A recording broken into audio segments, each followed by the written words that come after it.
Welcome to Mouhas diary my channel. কৃষ্ণায় বাসুদেবায় হরয়ে পরমাত্মনে প্লুত ক্লেশ নাশায় গোবিন্দায় নমো নমো। হে গোবিন্দ, হে গোপাল, হে প্রভু, এই কামদা একাদশীর ব্রত মাহাত্ম্য নিয়েই আজকে বলবো বন্ধুরা। ভিডিওটা নিয়ে এসেছি। এই চৈত্র মাসের শুক্ল পক্ষে এই একাদশী ব্রত পালিত হয় বন্ধুরা। কামদা একাদশী হচ্ছে এই 2026-এর 14ই চৈত্র 29শে মার্চ পালিত হচ্ছে। এই কামদা একাদশী করা খুব ভালো। ভগবান বিষ্ণুর এই উপাসনা করতে হয়।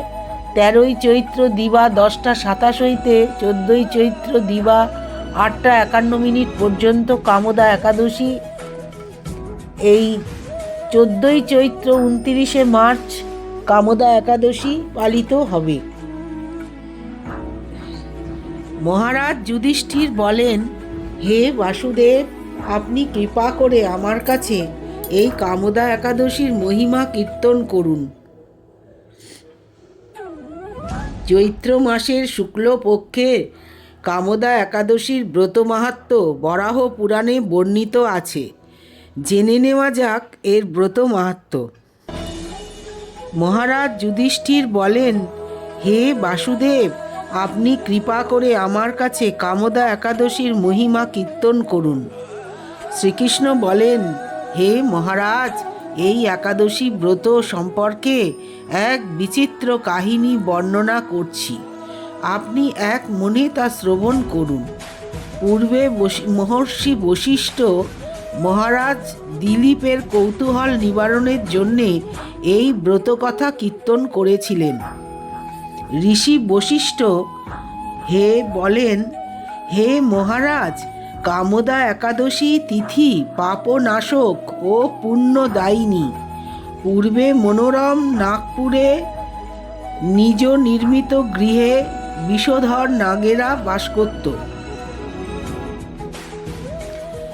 তাদের রাজা ছিলেন পুণ্ডরিক। গন্ধর্ব, কিন্নর ও অপ্সরাদের দ্বারা তিনি সেবিত হতেন। তার সেবা করতেন এই গন্ধর্ব, কিন্নর ও অপ্সরারা। এই পুণ্ডরিক রাজার সেবা করতেন। সেই পুরী মধ্যে অপ্সরা শ্রেষ্ঠ ললিতা ও ললিত নামে গন্ধর্ব স্বামী স্ত্রী রূপে ঐশ্বর্যপূর্ণ এক গৃহে পরম সুখে দিনযাপন করতেন। একদিন পুণ্ডরিকের রাজসভায় ললিত একা গান করছিলেন। এমন সময় ললিতার কথা তার মনে পড়ল। ফলে সঙ্গীতের স্বর, লয়, তাল, মানের বিপর্যয় ঘটল। কর্কটক নামে এক নাগ ললিতের মনের ভাব বুঝতে পারল। বিষয়টি সে পুণ্ডরিক রাজার কাছে জানালো। তা শুনে সর্পরাজ ভীষণ রেগে গেল। ললিতকে ডেকে বলল, কামাতুর অভিশাপ দিল তাকে, রে দুর্মতি, তুমি রাক্ষস হও। সঙ্গে সঙ্গে ললিত ভয়ঙ্কর রাক্ষস মূর্তি ধারণ করলেন। তার হাত 10 যোজন বিস্তৃত, মুখ গুহাতুল্য, চোখ প্রজ্বলিত আগুনের মতো, প্রকাণ্ড এক শরীর তিনি লাভ করলেন। ললিতের এই রকম ভয়ঙ্কর রাক্ষস শরীর দেখে ললিতা মহা দুঃখে ব্যথিত হলেন, চিন্তায় ব্যাকুল হয়ে পড়লেন। স্বেচ্ছাচারী রাক্ষস ললিত দুর্গম বনে ভ্রমণ করতে লাগলো।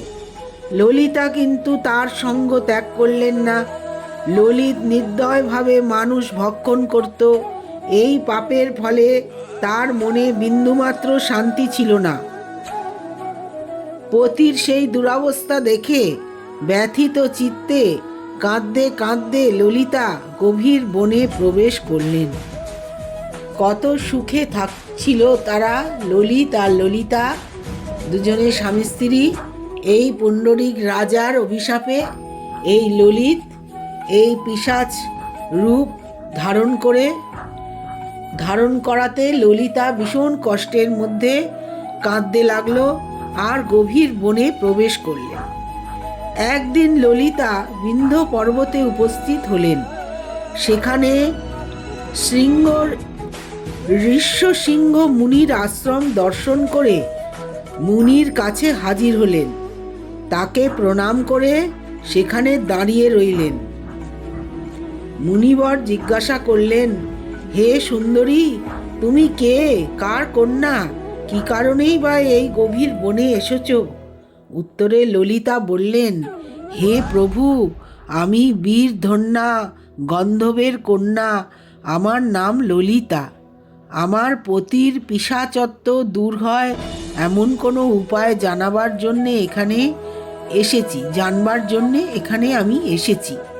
তখনই ঋষি বললেন, চৈত্র মাসের শুক্ল পক্ষে কামদা নামে যে একাদশী আছে, তুমি সেই ব্রত যথাবিধি পালন করো। এই ব্রতের পুণ্য ফল তোমার স্বামীকে অর্পণ করলে তৎক্ষণাৎ তার সমস্ত পাপ বিনষ্ট হবে। মুনির কথা শুনে ললিতা আনন্দ সহকারে এই কামদা একাদশী পালন করলেন। তারপর ব্রাহ্মণ ও বাসুদেবের সামনে পতির উদ্ধারের জন্যে বললেন, আমি যে কামদা একাদশীর ব্রত পালন করেছি তার সমস্ত ফল আমার পতির উদ্দেশ্যে অর্পণ করলাম। এই পুণ্যের প্রভাবে তার পিশাচত্ব দূর হোক। এই কথা উচ্চারণ মাত্রই ললিত সাপ মুক্ত হয়ে দিব্য দেহে প্রাপ্ত হল। পুনরায় গন্ধর্ব দেহ লাভ করে ললিতার সঙ্গে মিলিত হলেন। হে মহারাজ দিলীপ, এই ব্রত যত্ন সহকারে সকলেরই পালন করা কর্তব্য।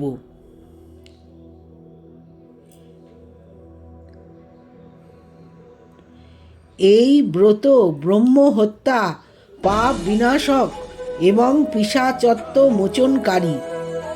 এই ব্রতকথা শ্রদ্ধাপূর্বক পাঠ ও শ্রবণে বাজপেয় যজ্ঞের ফল লাভ হয়। বন্ধুরা, এই কামদা একাদশী আগামীকাল রবিবার 29শে মার্চ পালিত হবে। তোমরা অবশ্যই ভগবান বিষ্ণুর পূজা করো, তার সাথে মা লক্ষ্মীর পুজো করো। ভগবান বিষ্ণুকে ফল, নৈবেদ্য, মিষ্টি প্রদান করো আর ভগবান বিষ্ণুর 108 নাম পাঠ করো। মা লক্ষ্মীকে পুজো করো। এই বিষ্ণুর সাথে মা লক্ষ্মীর পূজা অবশ্যই করা দরকার। আর এই ভগবান বিষ্ণু এই একাদশীর মাহাত্ম্য তোমাদের পড়ে আমি শোনালাম। বন্ধুরা, তোমরা একাদশীর দিনে অবশ্যই এই ব্রত মাহাত্ম্য, ব্রত কথা অবশ্যই শ্রবণ করো। তোমরা ভালো ফল লাভ করবে, সংসারে শান্তি বজায় থাকবে। আর তোমরা পারলে শ্রীকৃষ্ণের নাম প্রচার করো। বন্ধুরা, সনাতন ধর্মে আমাদের শ্রীকৃষ্ণ, আমাদের এই শ্রীকৃষ্ণ ছাড়া আমাদের কেউ নেই। আমাদের এই ভগবান বিষ্ণুর পুজো করা খুবই আমাদের দরকার। ব্রহ্মণ্য দেবায় গো ব্রাহ্মণ হিতায় চ জগদ্ধিতায় শ্রীকৃষ্ণায় গোবিন্দায় নমো নমো। Thanks for watching Mouas diary.